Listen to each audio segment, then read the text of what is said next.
Fallout Equestria, E-201, by Striker 1959, read by Forrest M. Entry 1, Apocalypse. What do you think of when you hear about the Equestrian Navy?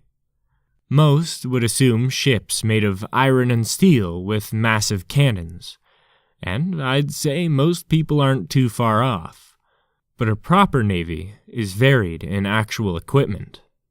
Still nothing to report, Steadfast. I was interrupted by the voice of the flight controller back in Baltimore, but I'm getting ahead of myself. My name is Steadfast, a proud officer in the Naval Aviation Corps. But what does a lowly earth pony do in an aviation corps? Steadfast, are you there? Steadfast here, Control. Still nothing out here. You see, I'm the captain of an airship built for the Navy to patrol the oceans off our coasts. There's no fancy cloud architecture here like on Raptor, just large bladders full of helium and ducted fans to move us around. That's my command in a nutshell. The ever-reliable E-201. Copy that. Let us know. Maybe I thought of it too soon. I wondered aloud. I flicked the radio on and off a few times, but got the same bit of static.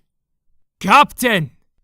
The bulkhead to my quarters to the corridor running the length of my ship was flung open by my first officer, Spark, with an urgency I've never seen from him before. Settle down. No one will not settle down! Spark yelled. You need to see this now!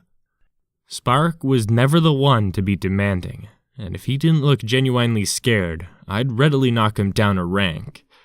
But he wasn't waiting as I got up from my desk and hurried the few steps from my quarters to the bridge proper. Usually, it's noisy out here, but all I heard was static coming from the speakers that lined the bridge. And then I saw it, a flash of green light just over the horizon. Spark, what am I looking at? Every soul on the bridge remained silent, their eyes glued on the horizon. As a second flash of green light erupted, I took a glance over at the gyro compass that stood out of the floor on a gray pedestal. We weren't maintaining our heading over the ocean anymore. We were pointed east, right towards Equestria. Suddenly, the silence made sense. It was driven by sheer fear and horror. This clearly wasn't another day. As two more green flashes erupted, I started feeling the same dread that the rest of my bridge crew obviously was. Celestia, help us, I muttered. We weren't looking at just another zebra attack. We were watching the end of the world. Patrol Picket E-201. Captain Steadfast commanding. Equestrian Royal Navy. Captain's log. 12 hours after apocalypse.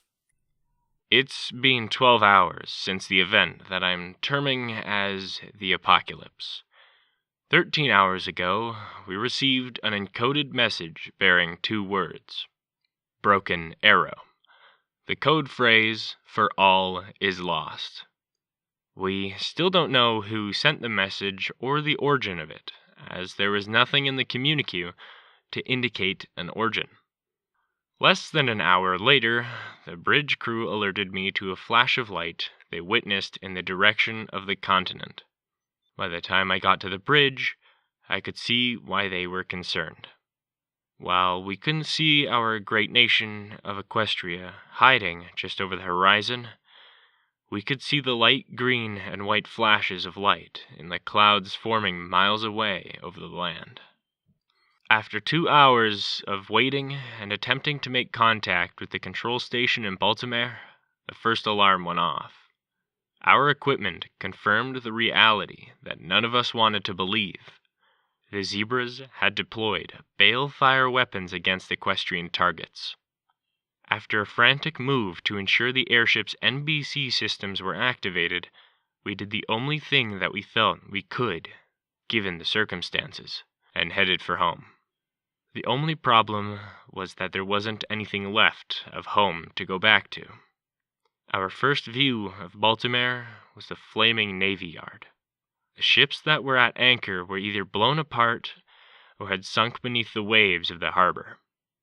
We could see ponies running to and fro from our perch above the chaos, trying to contain the damage, but by judging the external radiation levels, they were doomed regardless of what they did. I still wonder if they watched as we moved off to survey the rest of the city. Did they realize that even if we could bring them away from the tragedy below, that their time was limited to begin with? The rest of the city wasn't much better. Office buildings had been blown down like stacks of cards in the shockwave that bombs detonating right next to them generated. Like with the Navy Yard, you could see ant-sized specks of ponies running around through the chaos. But the denizens of the cityscape were just as doomed as our comrades at the yard.